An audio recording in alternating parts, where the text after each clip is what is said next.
आज पहिला श्रावणी सोमवार आहे। श्रावण महिना तसा विविध सण, व्रत आणि वैकल्याचा मानला जातो। यंदा या महिन्याच्या पहिल्याच सोमवारी अद्भुत योगायोग जुळून आलाय आणि तो म्हणजे नागपंचमीचा। त्यामुळे आजचा दिवस भगवान शिवाच्या भक्तांसाठी मोठी पर्वणी आहे। हीच पर्वणी साधण्यासाठी भाविकांनी महादेव मंदिरामध्ये दर्शनासाठी मोठी गर्दी केल्याचं पाहायला मिळतंय। दिवसाची सुरुवात देवदर्शनाने व्हावी म्हणून भाविकांनी पहाटेपासूनच मंदिरांबाहेर रीघ लावल्याचं पाहायला मिळतंय। राज्यासह देशभरातील महादेवाची मंदिरं भाविकांनी अक्षरशः फुलून गेली आहेत।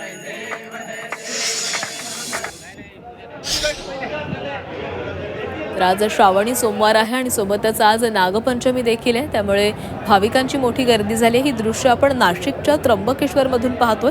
नाशिकच्या त्र्यंबकेश्वर मध्ये खरं तर 12 महिने गर्दी असते, मात्र श्रावणातला हा महिना सुरू झाल्यानंतर श्रावण महिना सुरू झाल्यानंतर आणखीनच या ठिकाणी गर्दी वाढते।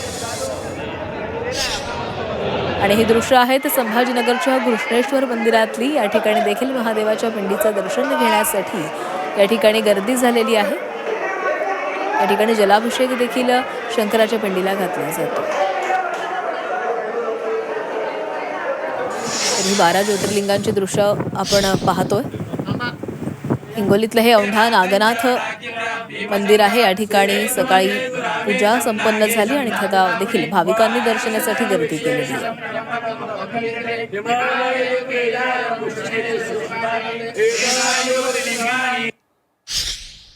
हे आहे पुण्यातलं भीमाशंकर येथे देखील भाविकांनी सकाळपासूनच गर्दी केलेली आहे। आज दिवसभर भाविकांची या ठिकाणी रीघ पाहायला मिळणार आहे, त्यामुळे मंदिर प्रशासनाकडून देखील भाविकांची गैरसोय होऊ नये म्हणून विशेष काळजी देखील घेण्यात आली।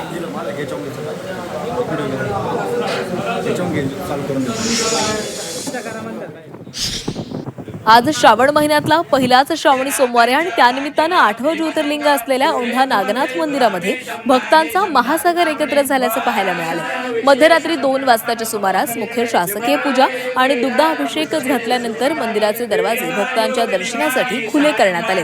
मध्यरात्रीपासून शेकडो शिवभक्त औंढा नागनाथ इथं शंकराच्या चरणी लीन होण्यासाठी दाखल झालेले आहेत। दरम्यान दर्शनासाठी मोठ्या प्रमाणात भाविकांची गर्दी झालेली आहे।